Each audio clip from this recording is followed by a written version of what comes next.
આ રંગબેરંગી એલઈડીથી ઝળહળતું નજરાણું તમે જુઓ છો તે છે રિવરફ્રન્ટ પર 4500 ચોરસ મીટર વિસ્તારમાં ₹3 કરોડના ખર્ચે બનાવવામાં આવેલ મૂન ટ્રેલ એટલે કે ગ્લો ગાર્ડન.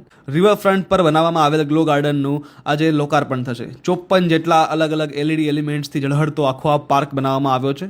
અલગ અલગ પ્રાણીઓના એલઈડી સ્કલ્પચર સાથે આખું એક એલઈડી જંગલ સફારી, લાઇટિંગ સાથેના બટરફ્લાઇઝ, ફ્લાવર્સ, વિવિધ કાર્ટૂન સ્કલ્પચર્સ બાળકોને ખુશ કરી દેશે. અને ખાસ તો એલઈડી લાઇટિંગ પાથવે અને મ્યુઝિકલ લાઇટ પાથવે જેના પર પગ મૂકતાની સાથે જ સંગીત ગુંજશે.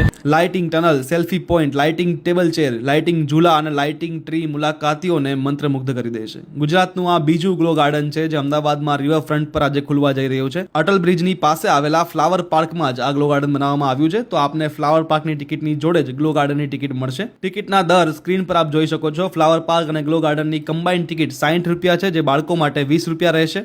અટલ બ્રિજ, ફ્લાવર પાર્ક અને ગ્લો ગાર્ડન ત્રણેયની કમ્બાઇન્ડ ટિકિટ ₹110 છે, જે બાળકો માટે ₹80 રહેશે. 3 વર્ષથી નાના બાળકો અને દિવ્યાંગો માટે પ્રવેશ નિઃશુલ્ક રહેશે. ગ્લો ગાર્ડનનો સમય નવેમ્બરથી ફેબ્રુઆરી એટલે કે શિયાળા દરમિયાન સાંજે 6 વાગ્યાથી રાત્રે 11 વાગ્યા સુધીનો રહેશે અને માર્ચથી ઓક્ટોબર દરમિયાન સાંજે 7 વાગ્યાથી રાત્રે 11 વાગ્યા સુધીનો રહેશે. રાત્રે 10 વાગ્યા બાદ ટિકિટ બારી બંધ થઈ જશે, તો તે પહેલા જ જવાનો આગ્રહ રાખવો. આજે 19 જુલાઈએ મુખ્યમંત્રી શ્રી દ્વારા ગ્લો ગાર્ડનનું લોકાર્પણ કરવામાં આવશે. Bureau report, Ahmedabad media, powered by say solar, making solar energy easy for you.